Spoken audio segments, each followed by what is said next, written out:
Good morning बच्चों। हमने जो तीसरा चैप्टर कंप्लीट किया है उसके क्वेश्चन आंसर यहाँ पे उसका गृह कार्य देखिए। निम्नलिखित शब्द क्या है? रूढ़, यौगिक या योग रूढ़? तो देखिए, राजपुत्र दो शब्दों से मिलकर बना है, राज और पुत्र। ठीक है, तो ये हो गया यौगिक। पीतांबर जो दो शब्दों से मिलकर बना है, पीत प्लस अंबर, पीला है अंबर, जिसका ये हो गया हमारा तीसरा अर्थ जिसका निकल रहा है, ये हो गया योग रूढ़। नेक्स्ट देखिए, जिराफ के अगर हम अलग अलग खंड कर देंगे तो उनका कोई अर्थ नहीं निकलता, ये हमारा रूढ़ शब्द है।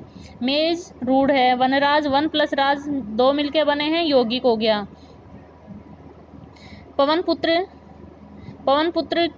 पवन का पुत्र है जो योग रूढ़ शब्द है हमारा।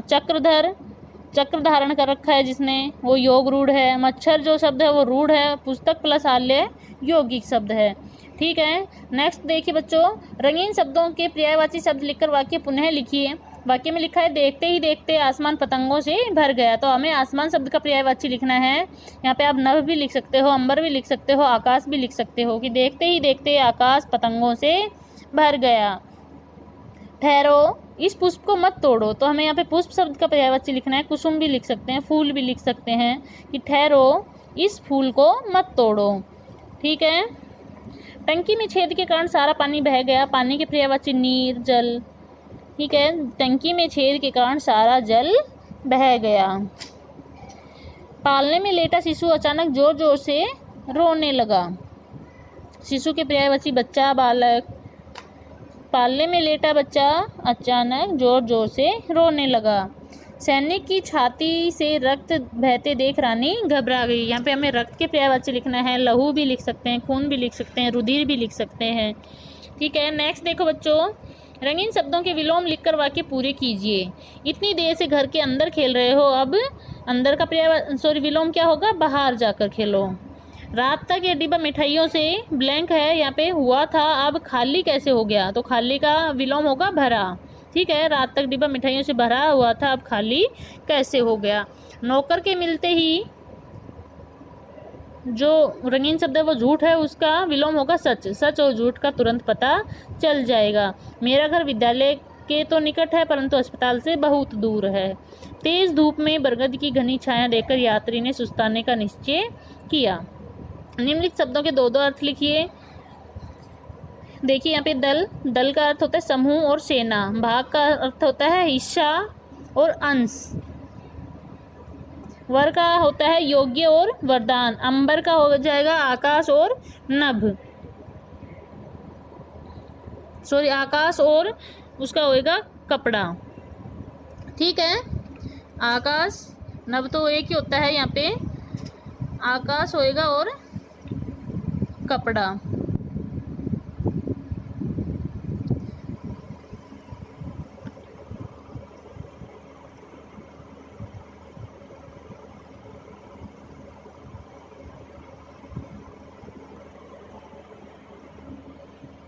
आगे देखिए, रिक्त स्थानों की पूर्ति कीजिए। रूढ़ शब्दों के खंडों का कोई अर्थ नहीं निकलता है।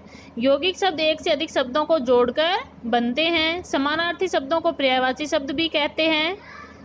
शिष्य का विलोम शब्द गुरु है। एक से अधिक अर्थ वाले शब्दों को अनेकार्थी शब्द कहते हैं। नेक्स्ट जो है हमारे क्वेश्चन आंसर है वो देखिए। शब्द क्या होते हैं? इन्हें किन आधारों पर बांटा जाता है? तो शब्द की परिभाषा लिखनी है हमें कि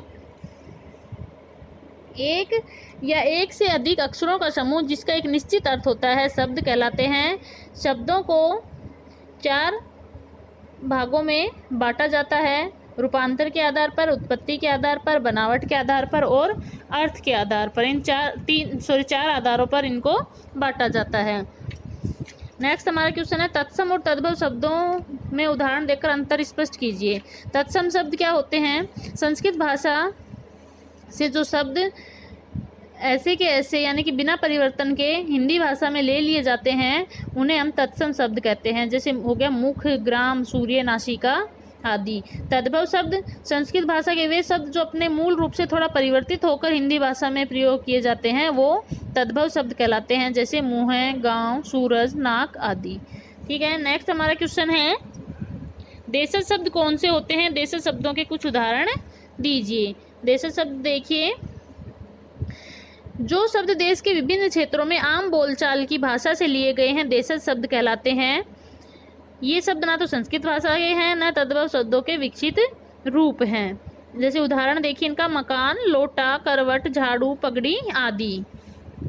नेक्स्ट हमारा क्वेश्चन है, योग रूढ़ शब्द यौगिक शब्दों से किस प्रकार भिन्न होते हैं, समझाइए। योग रूढ़ शब्द यौगिक शब्दों से किस प्रकार से भिन्न है? योग रूढ़ शब्द कौन से होते हैं? योग रूढ़ शब्द एक से अधिक शब्दों को जोड़कर बनते हैं और वो अपने सामान्य अर्थ को छोड़कर एक विशेष अर्थ प्रकट करते हैं, एक तीसरा ही अर्थ प्रकट करते हैं। बल्कि जो यौगिक शब्द जो होते हैं वो दो शब्दों को जोड़कर बनते हैं और उनके जो दोनों शब्द होते हैं उनके निश्चित अर्थ होते हैं। इस प्रकार से योग रूढ़ शब्द यौगिक शब्दों से भिन्न होते हैं। नेक्स्ट हमारा क्वेश्चन है कि अर्थ के आधार पर शब्द किस किस प्रकार के होते हैं? अर्थ के आधार पर शब्द हमारे 3 प्रकार के होते हैं, समानार्थी शब्द, विलोमार्थी शब्द और अनेकार्थी शब्द। ये आपके क्वेश्चन आंसर यहाँ पे कंप्लीट होते हैं बच्चों। ये होमवर्क आपको अपनी कॉपी में करना है। धन्यवाद बच्चों।